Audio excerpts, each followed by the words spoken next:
Bismillahirrahmanirrahim. Assalamualaikum warahmatullahi wabarakatuh.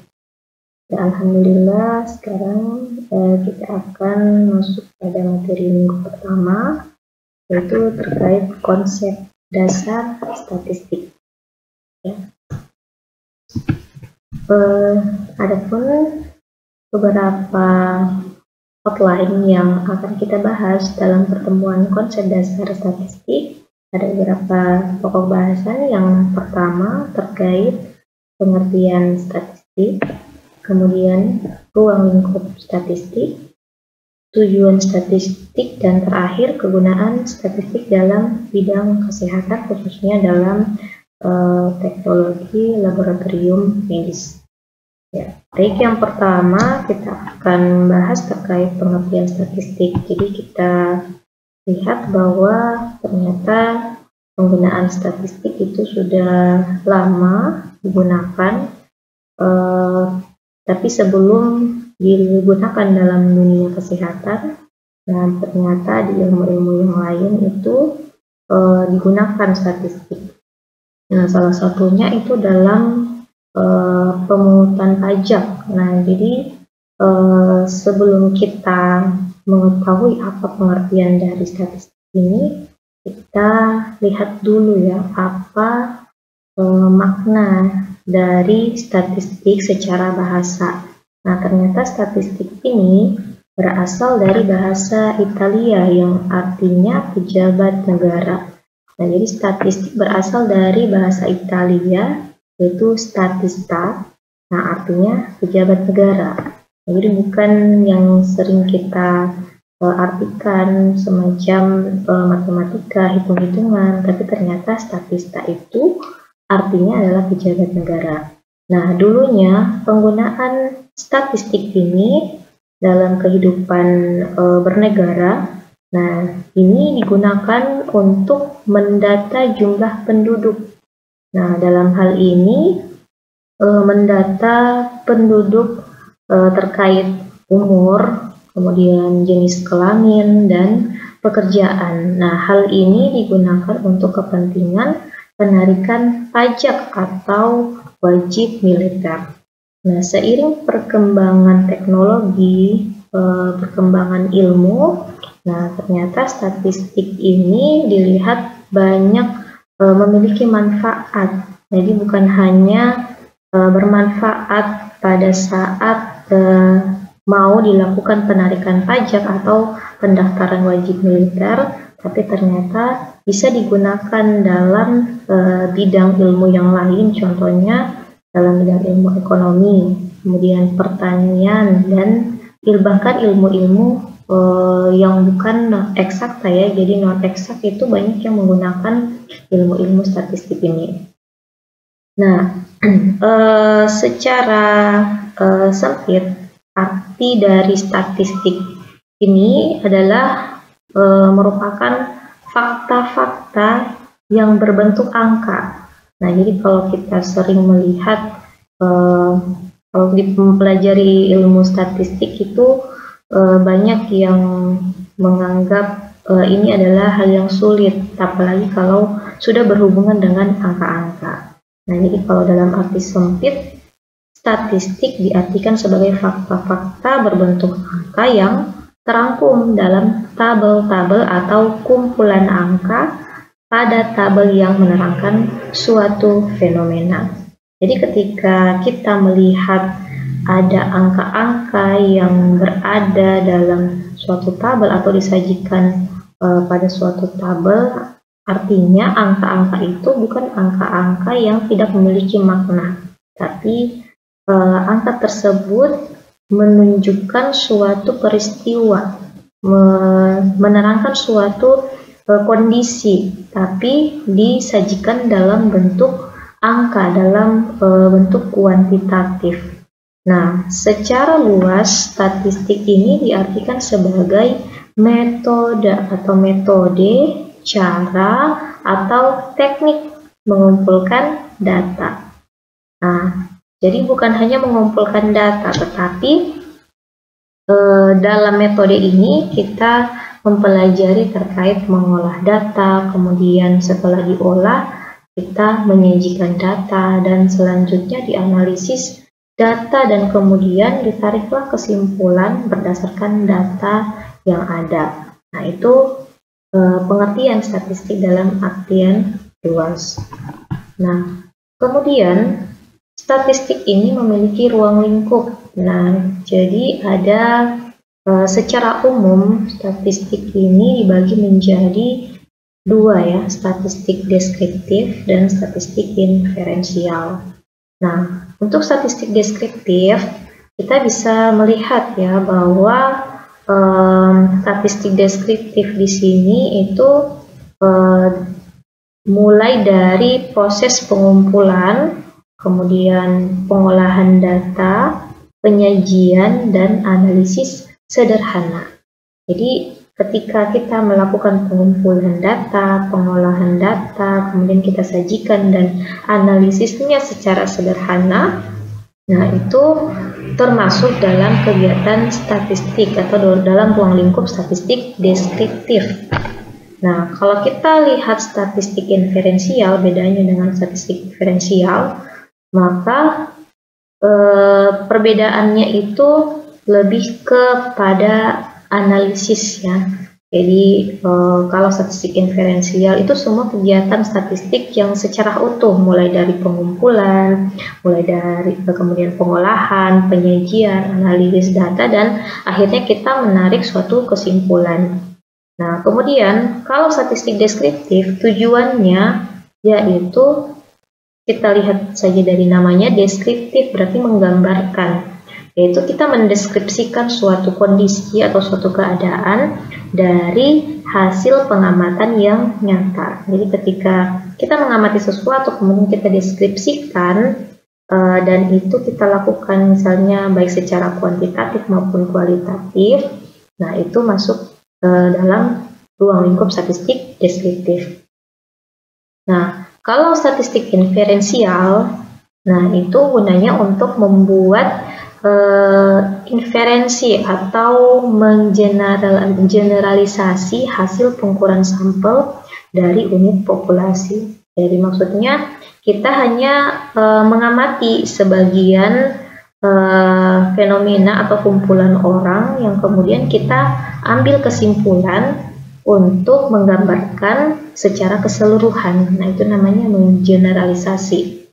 Nah, kemudian kalau statistik deskriptif itu penyajian data itu biasanya dalam bentuk tabel saja atau grafik, diagram, peta, dan gambar. Jadi hanya sekedar menggambarkan. Nah, sementara kalau statistik inferensial tidak cukup hanya kita menggambarkan saja, tetapi ada tabel-tabel yang di dalamnya itu menghubungkan dua variabel. Nah, misalnya kalau dalam statistik deskriptif kita hanya menggambarkan kondisi atau keadaan data jumlah penduduk berdasarkan jenis kelamin. Nah, maka kita akan menggambarkan berapa persen persentase atau jumlah laki-laki, penduduk laki-laki, berapa persen penduduk perempuan. Nah, sementara kalau statistik inferensial kita melihat satu variabel berdasarkan variabel yang lain. Misalnya kita mau menggambarkan kondisi kasus diare. Nah, tapi kasus diare ini kita lihat berdasarkan jenis kelaminnya, apakah ada hubungannya jenis kelamin dengan penyakit diare. Kemudian kita mau lihat lagi apakah ada hubungan misalnya kebiasaan dari masyarakat terkait konsumsi makanannya, apakah makan makanan yang sehat atau tidak, atau terkait PHBS-nya. Nah, itu ada variabel yang kita menghubungkan untuk melihat suatu fenomena. Nah, itu di statistik inferensial. Nah, kemudian untuk statistik deskriptif itu hasil analisisnya berupa proporsi. Jadi ada proporsi yang disajikan, jadi persen-persen dari jumlah, dari frekuensi, jumlah absolut ya, angka absolut yang kita sajikan, kemudian dibuatkanlah proporsinya. Kemudian Kemudian untuk statistik inferensial digunakan untuk menguji hipotesis. Nah, jadi bedanya kalau statistik deskriptif itu tidak menguji hipotesis, hanya sekedar mendeskripsikan proporsi, kemudian modusnya, mediannya, minnya berapa, atau kemudian dilengkapi dengan varians dan standar deviasi serta ukuran-ukuran pemusatan data yang lainnya dan ukuran penyebaran data yang lainnya. Nah, sementara untuk statistik inferensial banyak digunakan untuk menguji hipotesis. Jadi macam-macam hipotesis ya yang akan diuji. Jadi tergantung apa yang akan diuji itu kita bisa menentukan uji statistik apa yang akan digunakan. Nah, kemudian berdasarkan bentuk parameter, nah statistik ini dibagi menjadi statistik parametrik dan statistik non-parametrik. Nah, statistik parametrik ini merupakan bagian statistik yang parameter populasinya berdistribusi normal dan memiliki varians yang homogen. Nah, sementara statistik yang non-parametrik itu bagian statistik yang memiliki distribusi yang bebas dari persyaratan. Nah, jadi nanti di pertemuan selanjutnya akan kita kulik terkait statistik parametrik dan statistik non-parametrik. Jadi banyak jenis uji-uji statistik yang ada pada statistik parametrik, begitu pula pada statistik non-parametrik. Nah, bedanya dari kedua statistik bentuk parameter ini itu terletak pada persyaratan. Nah, pada statistik parametrik digunakan jika memenuhi syarat. Nah, ketika tidak memenuhi syarat maka digunakanlah statistik non-parametrik. Nah, kalau menggunakan statistik non-parametrik itu bebas persyaratan. Jadi tanpa persyaratan apapun bisa digunakan statistik non-parametrik. Namun ada kekurangan dan kelebihannya. Nah, jadi nanti akan dibahas secara detail di pertemuan-pertemuan selanjutnya. Nah, kemudian, kita sudah tahu apa itu statistik, berasal dari bahasa apa, kemudian bentuk-bentuk parameternya, dan bentuk-bentuk statistik itu jenisnya ternyata ada deskriptif, ada inferensial. Nah, sebenarnya gunanya statistik dalam bidang kesehatan apa? Nah, jadi kalau statistik dahulu kala itu digunakan di berbagai bidang. Nah, ternyata bukan hanya bidang ekonomi dan lain sebagainya, tetapi justru juga sangat bermanfaat dalam bidang kesehatan. Nah, terutama dalam ilmu teknologi laboratorium medis. Nah, kita lihat kegunaan statistik dalam bidang kesehatan. Yang pertama yaitu membantu dalam penggunaan sampel. Nah, maksudnya di sini ketika kita ingin melakukan suatu penelitian atau berencana membuat suatu penelitian, maka kita perlu menentukan sampel. Nah, jadi sampel ini adalah orang atau subjek yang ingin kita teliti. Nah, jadi ketika kita mau melakukan penelitian dengan tujuan tertentu, maka dengan ilmu statistik kita bisa menentukan sampel dengan cara yang benar. Nah, kenapa harus menggunakan statistik? Nah, karena ketika kita tidak menggunakan statistik, artinya menggunakan cara yang sembarangan, tanpa panduan, tanpa petunjuk, tanpa aturan, nah maka hasil yang kita dapatkan dalam penelitian kita, nah itu hasilnya tidak bisa mewakili populasi yang ingin kita lihat kondisinya. Nah, jadi artinya dengan adanya statistik kita bisa mengeneralisasi hasil yang ada pada sampel ke populasi. Nah, dengan adanya statistik kita terbantu dalam penggunaan sampel. Jadi tidak sia-sia ketika kita sudah menentukan objek kita berapa yang ingin kita teliti. Nah, maka kita akan tepat menggunakan sampel itu.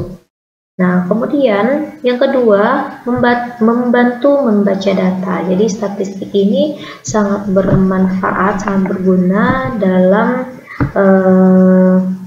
dalam tahap membaca data. Nah, jadi ketika kita memahami statistik, maka ketika kita melihat data-data yang disajikan yang berupa angka-angka, baik itu yang ada pada tabel ataupun pada grafik ataupun pada gambar ataupun peta, maka kita akan mengerti, oh sebenarnya data ini disajikan atau dipaparkan untuk menggambarkan apa, untuk mendeskripsikan apa. Nah, itu kita bisa ketahui dengan adanya mempelajari ilmu statistik. Nah, misalnya lagi ada kita baca suatu hasil penelitian. Nah, di situ dipaparkan hasil, dilampirkan hasil dari pengolahan data menggunakan software. Nah, misalnya menggunakan SPSS atau menggunakan Epinfo, Stata. Nah, itu ketika kita melihat angka-angka yang tertera di situ, maka dengan mudah kita akan mendeteksi, kita akan mudah mengartikan sebenarnya angka itu untuk apa, angka itu digunakan untuk apa, nilai seperti itu maksudnya apa. Nah, itu dengan adanya statistik kita bisa membaca data. Yang ketiga, membantu melihat ada atau tidak adanya hubungan antara variabel. Nah, ini terkait dengan tadi statistik inferensial. Nah, jadi tadi kan sudah dipaparkan bahwa perbedaan statistik deskriptif dengan statistik inferensial, yaitu kalau statistik deskriptif itu hanya sekedar menggambarkan. Nah, sementara statistik inferensial, selain kita menggambarkan, kita juga bisa melihat hubungan antara dua atau lebih ya variabel, antara variabel terikat dengan variabel bebas. Nah, di sini dengan adanya statistik, nah kita bisa melihat hubungannya. Misalnya sebelumnya kita tidak tahu secara ilmiah bahwa ternyata ada hubungannya merokok dengan kejadian penyakit hipertensi. Nah, dengan adanya ilmu statistik ini kita bisa tahu secara kuantitatif bahwa ternyata merokok ini bisa berpengaruh terhadap kejadian hipertensi, atau minum alkohol ternyata bisa menyebabkan terjadinya penyakit jantung atau penyakit hipertensi ataupun stroke. Nah, jadi dengan ilmu statistik ini kita tidak hanya bisa membaca data, tapi kita bisa menarik kesimpulan bahwa ternyata antara satu variabel dengan variabel yang lain atau satu kondisi dengan kondisi yang lain itu berhubungan atau tidak. Yang keempat, membantu interpretasi data. Nah, jadi dengan adanya ilmu statistik ini kita bisa mengambil suatu kesimpulan dari data-data yang kita baca, yang dari sampel-sampel yang kita gunakan dalam penelitian kita, dari hubungan-hubungan antara variabel yang telah kita temukan. Jadi kita bisa mengambil suatu kesimpulan, dan kesimpulan itu bisa menjadi informasi yang baru. Nah, kemudian yang kelima, statistik itu bisa memberikan informasi terkait karakteristik populasi. Nah, jadi dalam statistik deskriptif itu kan kita bisa melihat gambaran secara keseluruhan terkait karakteristik populasi. Nah, jadi misalnya kita melakukan suatu penelitian, nah di mana yang kita teliti adalah ibu-ibu yang berada di wilayah kerja, misalnya Puskesmas Baruga. Nah, dari penelitian itu kita bisa mendapatkan informasi terkait karakteristik populasi. Nah, populasinya di sini adalah ibu-ibu yang tinggal di wilayah kerja Puskesmas Baruga. Nah, ibu-ibu yang kita teliti itu kita bisa kumpulkan data-datanya terkait karakteristiknya. Jadi misalnya berdasarkan umurnya, berapa ibu-ibu itu sekolahnya itu paling terakhir tamat apa, tamat SD paling banyak, atau tamat SMA, atau bahkan sampai perguruan tinggi. Kemudian kita bisa juga melihat karakteristik berdasarkan suku, atau berdasarkan jumlah anak, atau mungkin berdasarkan alat kontrasepsi yang digunakan. Jadi tergantung tujuan dari penelitian kita. Kita mau lihat tentang apa. Nah, di situ kita bisa kumpulkan karakteristik populasinya. Kemudian memberikan gambaran atau keterangan tentang masalah kesehatan. Nah, jelas ya, karena digunakan dalam bidang kesehatan, nah maka kita bisa mendapatkan gambaran terkait masalah-masalah kesehatan yang terjadi. Jadi bisa jadi dalam satu kali pengumpulan data kita bisa mendapatkan informasi yang banyak terkait masalah kesehatan. Kemudian penentuan prioritas masalah yang perlu ditanggulangi. Nah, biasanya dalam masalah ini kegunaan statistik sangat bermanfaat pada saat kita melakukan manajemen bencana. Nah, jadi manajemen bencana itu perlu gerak cepat.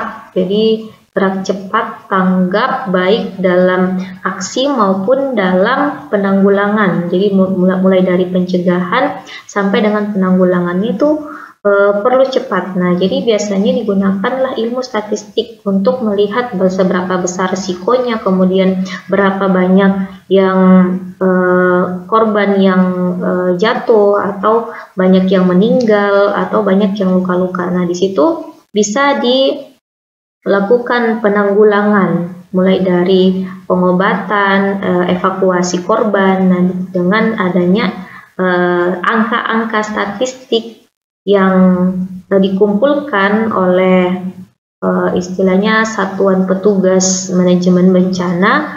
Nah, maka dengan begitu prioritas masalah itu bisa lebih terarah. Jadi bisa ditentukan yang mana yang harus ditangani duluan, atau mana yang nanti di akhir, nanti ini yang terakhir. Nah, itu untuk mengefisiensikan tenaga, waktu, dan juga anggaran. Nah, itu sangat perlu ya, apalagi dalam manajemen bencana. Nah, apalagi bukan hanya bencana ya, ternyata digunakan juga untuk kasus-kasus yang lain yang sebenarnya tidak terlalu urgent, tapi ketika diketahui prioritas masalahnya, nah itu akan menghemat ya, jadi bisa lebih efisien cara yang dilakukan atau penanggulangan yang dilakukan untuk menangani masalah tersebut. Yang terakhir, bahan yang dapat digunakan untuk perencanaan bidang kesehatan. Nah, ini ternyata bukan hanya pada saat kita penelitian menggunakan statistik, tapi ini banyak digunakan oleh programmer-programmer kesehatan di puskesmas atau di dinas kesehatan provinsi, dinas kesehatan kota, rumah sakit, bahkan mungkin bukan hanya di bidang kesehatan, tapi di bidang-bidang yang lain. Nah, untuk bidang kesehatan ini banyak digunakan oleh programmer, dan terutama ini menjadi acuan bagi pimpinan rumah sakit, atau pimpinan puskesmas, atau pimpinan dinas-dinas atau lembaga kesehatan dalam merencanakan suatu kegiatan atau suatu program yang akan dilakukan untuk menanggulangi suatu masalah kesehatan, atau untuk melakukan suatu program baik itu preventif maupun kuratif. Nah, jadi dengan perencanaan yang baik itu bisa menghasilkan hasil yang baik juga. Nah, artinya ketika kita menginginkan perencanaannya baik, maka kita harus bersumber dari data-data yang bersifat fakta. Nah, jadi ketika perencanaannya tidak didasarkan dengan yang fakta-fakta yang ada, maka sasaran dari perencanaan yang akan dilakukan itu tidak akan tepat pada pada penanggulangannya, atau pada pencegahannya, bahkan misalnya dalam segi kesehatan itu dalam hal kuratif. Nah, jadi perlu adanya data yang real untuk membuat atau merencanakan suatu program, dan ini sangat dibutuhkan oleh pimpinan-pimpinan dalam suatu instansi, baik itu rumah sakit maupun puskesmas serta dinas-dinas kesehatan yang terkait. Ya, nah, jadi secara umum sudah dipaparkan kegunaan statistik dalam bidang kesehatan. Nah, di sesi ini kita singgung terkait penelitian. Nah, lalu apa sih sebenarnya hubungan penelitian dan statistik? Nah, kenapa kita harus mempelajari statistik? Mengapa perlu statistik? Nah, dalam melakukan suatu penelitian, kita harus berangkat dari masalah yang ada. Jadi, penelitian itu dilakukan bukan hanya sekedar ya sudah ini untuk keperluan karya tulis ilmiah, tapi kita sebagai